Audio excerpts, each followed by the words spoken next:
왕하 6장, 7장 계속해서 공부하도록 하겠습니다. 엘리사 선지자 나오고 또 아람 나라 나오고요. 지난 시간에 우리 사람이 가지고 있는 한계에 대해서 살펴봤습니다. 눈으로 보는 것의 한계, 또 귀로 듣는 것의 한계. 이렇게 눈으로 귀로 듣는 것의 한계를 가지다가 보니까 머릿속에 판단하는 것, 생각하는 것도 한계가 있을 수밖에 없습니다. 이렇게 판단을 한계를 가지고 하기 때문에 그 판단대로 또 말을 하게 됩니다. 그래서 오늘은 이 판단의 한계, 그리고 그 판단에 따라 말하는 말의 한계에 대해서 살펴보기를 원합니다. 이스라엘 백성들이 포위를 당했죠. 지금 상황, 아람 나라에 의해서 사마리아 성이 포위를 당하니까 지난번에 살펴본 대로 6장 25절에 보면 나귀 머리 하나에 80세겔, 80세겔 하면은 노동자가 1년 정도 일해야 될 품삯이라고 그랬습니다. 그 나귀 머리, 이스라엘 백성들은 잘 먹지도 않고 부정한 짐승에 속하는데 워낙 먹을 것이 없기 때문에 나귀 머리 하나에, 살도 없는 그 나귀 머리 하나에 노동자 1년 일해야 될 정도로 많은 돈을 치러야 했습니다. 그리고 그 6장 25절에 보면 비둘기똥 조금 하면은 5세겔, 그러니 얼마나 양식이 부족하고 어려움을 당했는가 하는 것을 잘 알 수가 있습니다. 이런 상황에서 엘리사 선지자가 7장 1절에 보면, 오늘은 주로 7장을 살펴보기를 원합니다. 7장 1절을 다 같이 읽도록 하겠습니다. 엘리사가 가로되 여호와의 말씀을 들을지어다. 여호와께서 가라사대 내일 이맘때에 사마리아 성문에서 고운 가루 한 스야에 한 세겔을 하고 보리 두 스야에 한 세겔을 하리라 하셨느니라. 그 엘리사 선지자가 내일 이맘때에 그랬죠. 하루 정도 남기고 하나님께로부터 말씀을 받아서 이스라엘 백성들 앞에 내일 이맘때에 밀가루 한 스야, 또 보리 한 스야, 한 스야 하면은 약 한 말 정도 됩니다. 보리 두 스야에 한 세겔 정도 하리라. 상당히 싸진 거죠. 평상시 가격으로 다시 돌아온 것입니다. 그러니 아람에서 해방이 되어서 다시 전쟁 없이 일상생활로 돌아가겠다, 그런 예언이 되겠습니다. 이렇게 하나님의 말씀을 엘리사 선지자가 선포를 했습니다. 이런 상황 가운데 이제 이스라엘 왕, 이 왕이 잘못 판단하고 있다 하는 것을 성경은 우리에게 알려주고 있습니다. 이스라엘 왕뿐만 아니고 이스라엘 백성 전체가 다 그렇게 생각하겠지요. 그 성 바깥에 나병 환자들이 살고 있었습니다. 그들도 포위를 당했기 때문에 먹을 것이 없어서 전전긍긍을 하는데, 이렇게 굶어 죽느니 차라리 아람 진영으로 들어가서 거기서 어떻게 먹을 것을 구해보자. 이래 주거나 저래 주거나 마찬가지다 해서 그 나병 환자들이 아람 진영에 갔습니다. 그때가 언젠가 하면 아람 나라가 말바꿀 소리, 또 병거 소리, 말소리를 듣고 다 도망가고 난 직후였습니다. 그러니 이 나병 환자들이 거기에 아람 진영에 있었던 음식과 각종 좋은 그런 물품들을 취하면서 마음껏 먹었습니다. 이 상황 가운데 그들이 정신을 차리고 보니까 우리가 이렇게 많이 먹고 물품을 취하고 하는 이것, 아람 나라 군대가 다 도망간 것 우리만 알고 있으면 선하지 못하다 해서 그들이 다시 사마리아 성읍으로 와서 이야기를 해줍니다. 아람 나라 군대가 다 도망갔습니다. 이야기를 해줘요. 실제 나병 환자들이 그 적진에 가서 다 체험하고 먹을 것 먹고 물품 가질 것 가진 그 상황을 지금 사마리아 성읍에 와서 이야기를 하는데 믿어주질 않는 거예요. 그 10절 말씀에 이제 알려주는 내용이 나와 있습니다. 나병 환자들의 말이죠. 우리 10절을 다 같이 읽겠습니다. 드디어 가서 성 문지기를 불러 고하여 가로되 우리가 아람 진내에 이르러 보니 거기 한 사람도 없고 사람의 소리도 없고 오직 말과 나귀만 매어 있고 장막들이 그대로 있더이다. 나병 환자들이 있는 그대로 사마리아 성에 가서 보고를 했습니다. 그들이 직접 보고 거짓말 할 리가 있겠습니까? 나병 환자들이 직접 보고 먹은 것, 물품 취한 것, 자기 눈을 본 것을 사마리아 성읍에 가서 보고를 하는데 그 보고가 왕에게 올라갔겠지요. 왕이 그 소식을 듣고 12절에 가면 뭐라고 이야기를 합니까? 12절은 왕이 잘못 지금 생각하고 판단하고 있다. 이제까지 상황을 쭉 본 그것을 토대로 생각하고 판단하는데 거기에 따라 이끌려 가는 바람에 아람 나라가 지금 다 도망갔음에도 불구하고 여전히 잘못되고 좁은 생각을 하고 있는 것입니다. 12절을 다 같이 읽겠습니다. 왕이 밤에 일어나 그 신복들에게 이르되 아람 사람이 우리에게 행한 것을 내가 너희에게 알게 하노니 저희가 우리의 줄인 것을 아는 고로 그 진을 떠나서 들에 매복하고 스스로 이르기를 저희들이 성에서 나오거든 우리가 사로잡고 그 성에 들어가겠다 한 것이니라. 이건 왕이 뭐 작전상 그렇게 상대방의 행동들을 미리 예측하고 그렇게 했다기보다는 왕이 가지고 있는 지금까지의 생각, 아람 나라가 사마리아 성을 포위하고 성읍 안에서는 사람을 잡아먹는 일도 있고 이 일에 대해서는 더 이상 우리가 출구가 없다 하는 그런 고정된 판단 생각이 그에게 꽉 들어있음을 알 수가 있습니다. 그러니 실제 그 현장에서 체험하고 목격한 나병 환자들의 보고를 듣고도 뭐라고 말합니까? 우리가 너무 배가 고픈 것을 아람 나라 군대가 이용을 해서 그들이 도망간 것처럼 어디에 숨어 있다가 우리가 먹을 것을 찾고 물품을 구하기 위해서 나가면 우리를 덮칠 것이다. 그렇게 이야기하는 거예요. 그러니 이스라엘 왕이 잘못된 판단을 하고 있다. 잘못된 생각을 하고 있다 하는 것을 잘 알 수가 있습니다. 지금 보세요. 1절 말씀에 하나님의 사람이 하나님의 말씀을 선포했잖아요. 그 상황이에요. 그것을 잘 알아야 됩니다. 이것은 전략적으로 상대방이 매복해 있다, 우리를 공격할 것이다, 전쟁에 대해서 대비를 잘하고 쏘가서는 안 된다. 그 개념이 아니에요. 왕이 가지고 있는 잘못된 판단이에요. 잘못된 생각이에요. 벌써 하루 전에 하나님의 종이 하나님의 말씀을 그렇게 선포했잖아요.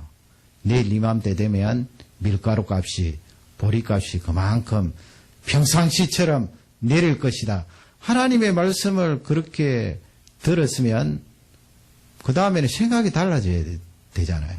잘못된 자기의 판단과 생각을 고치고 이런 보고가 올라올 때 같이 나가서 그 현장을 살피고 하나님의 말씀이 이루어진 것을 찬양해야 될 텐데 그것을 고치지 못하는 거예요.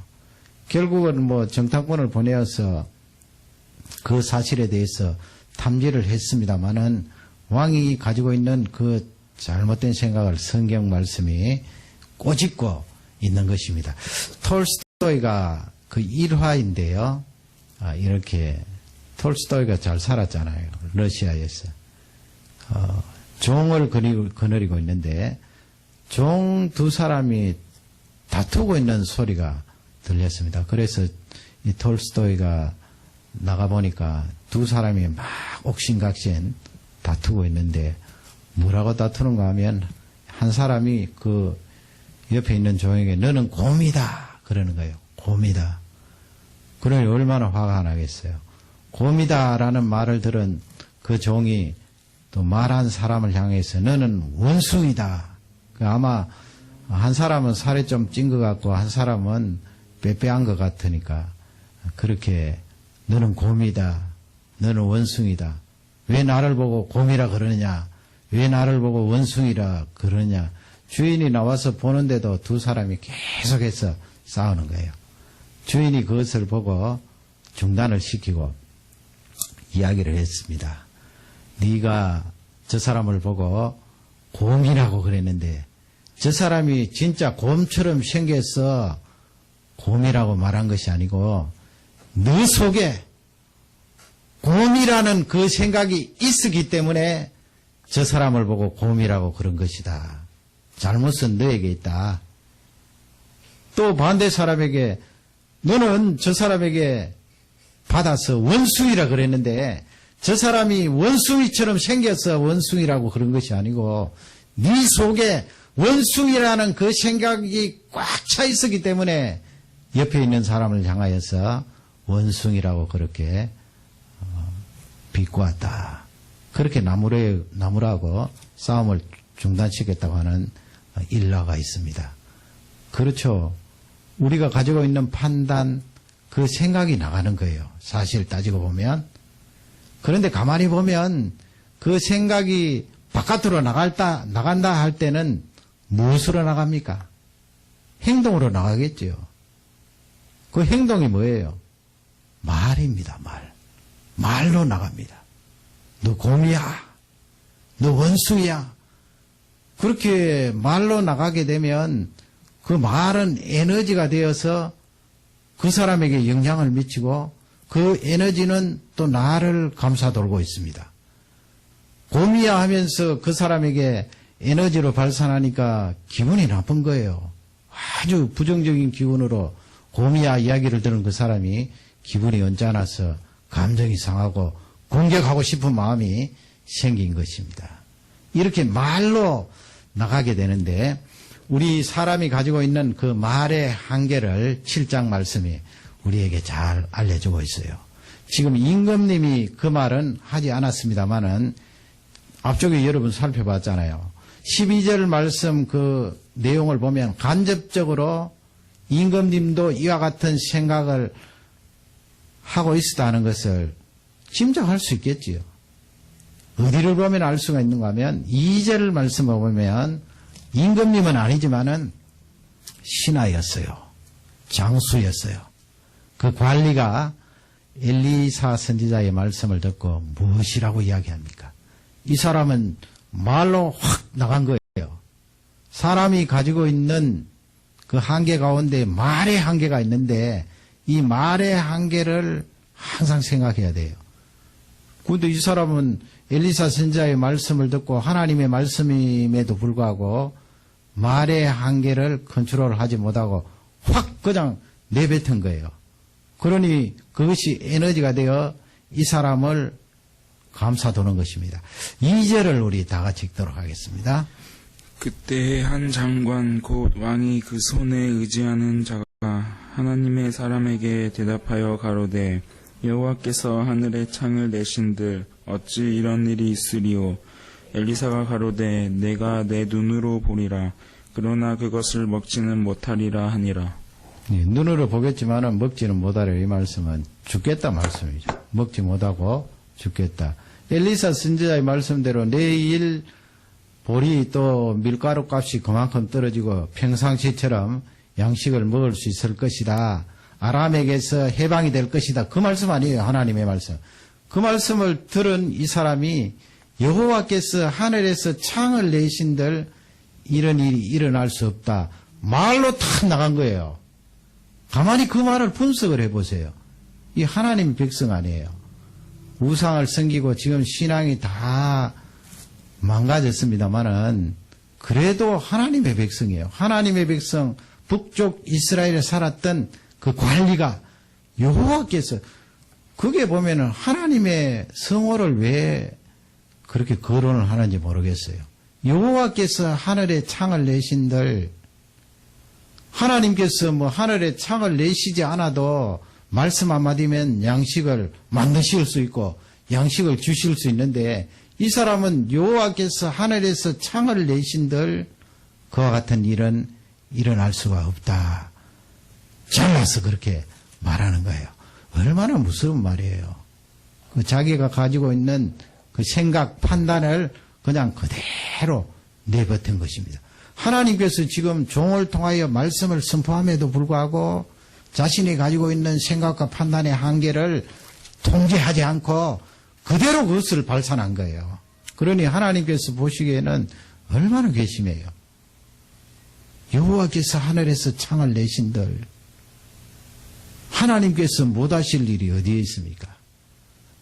자기의 생각과 판단을 가지고 하나님의 능력까지 제한해버리는 그런 일을 저질렀습니다. 그러니 이 본문은 우리가 말을 할 때 내가 말의 한계를 가지고 있는 사람이기 때문에 하나님의 말씀에 비추어서 잘 통제하고 말이 바깥으로 나갈 때는 굉장히 조심을 해야 되겠지요.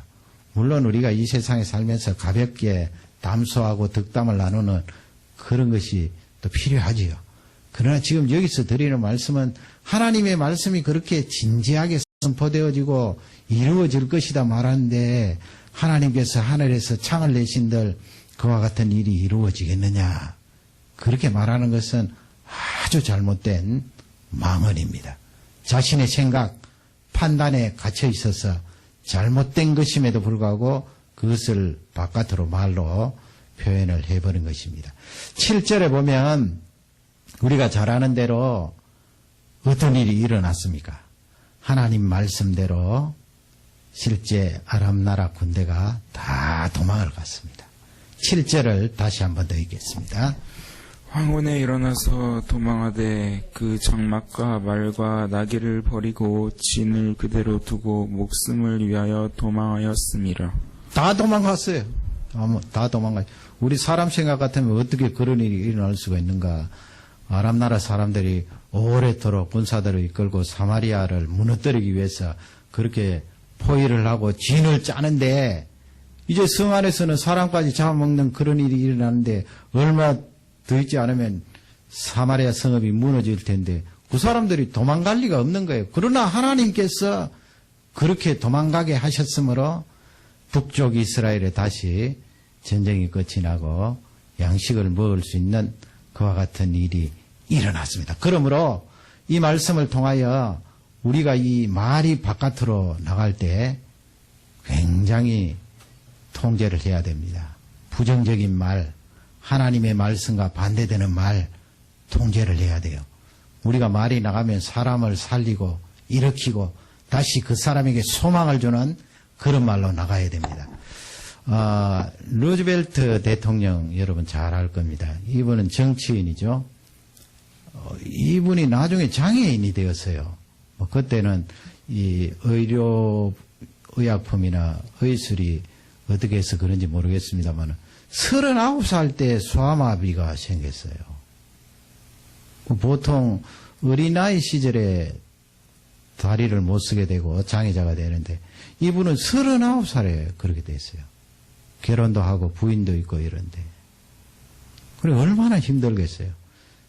이 루즈벨트가 휠체어를 타고 그렇게 움직이고 또 이 뼛속에 쇠를 집어넣고 그렇게 수술을 해서 겨우 버티고 이런데 얼마나 그 어른이 되어서 39살 넘어서 이제 꿈을 품고 뭘 하려고 하는데 그와 같은 일이 일어나니까 집안에서 늘 처박혀 있는 거예요.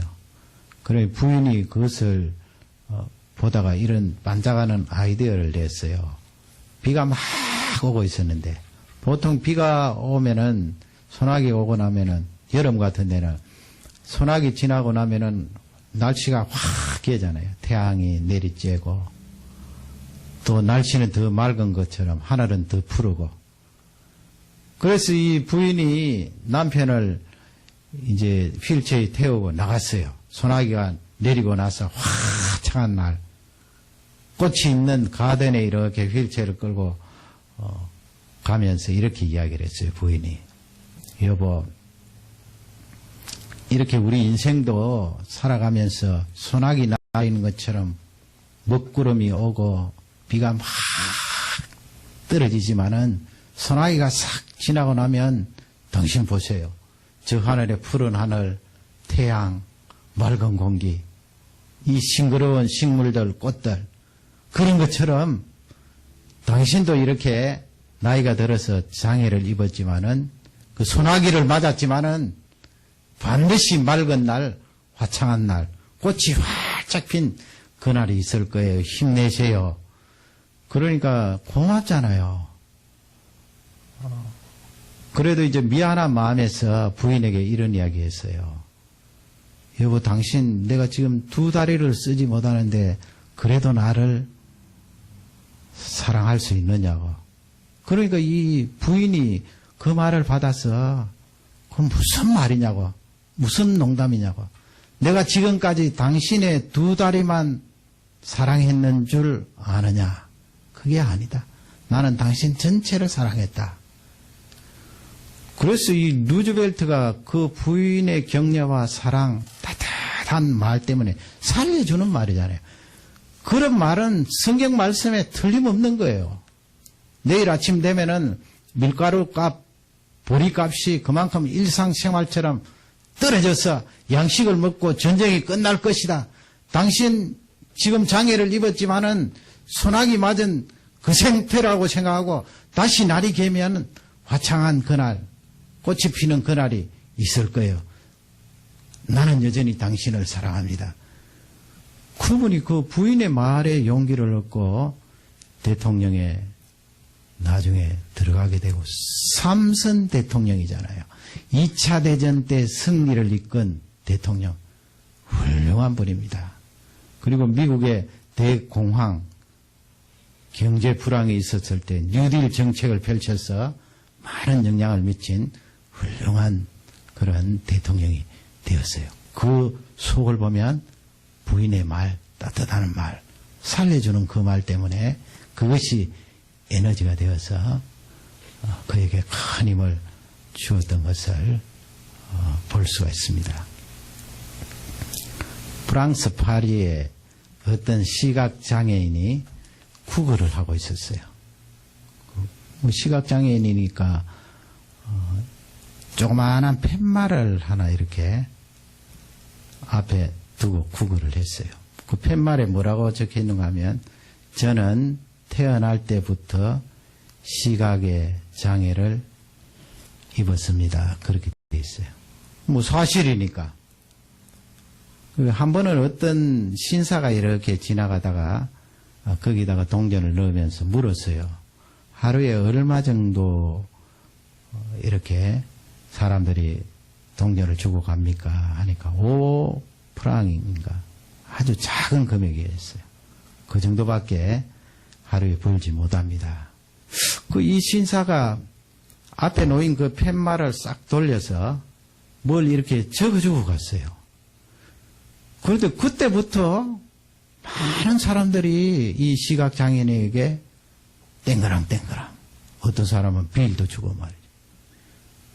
그 나중에 이 글을 새로 써준 신사가 오래 뒤에 이렇게 이제 지나가면서 다시 그 장애인의 손을 붙들고 옛날에 내가 글을 써주고 물어봤던 그 사람인데 요즘은 하루에 얼마씩 들어옵니까? 하니까 굉장히 많이 들어온다는 거예요.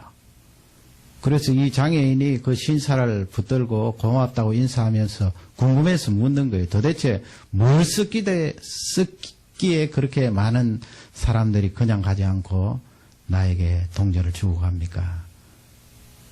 물었더니